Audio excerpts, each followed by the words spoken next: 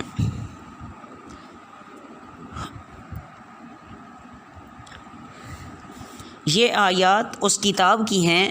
جس کا اعجاز کھلا ہوا ہے، جس کے احکام واضح ہیں، جو حق کو باطل سے الگ کرنے والی ہے۔ یہ کتاب اپنا مدعا صاف صاف کھول کر بیان کرتی ہے، جسے پڑھ کر یا سن کر ہر شخص سمجھ سکتا ہے کہ یہ کس چیز کی طرف بلاتی ہے اور کس چیز سے روکتی ہے، کسے حق کہتی ہے اور کسے باطل کہتی ہے۔ ماننا یا نہ ماننا یہ الگ بات ہے، مگر کوئی شخص یہ بہانہ اور عذر نہیں کر سکتا کہ اس کتاب کی تعلیم اس کی سمجھ میں ہی نہیں آئی۔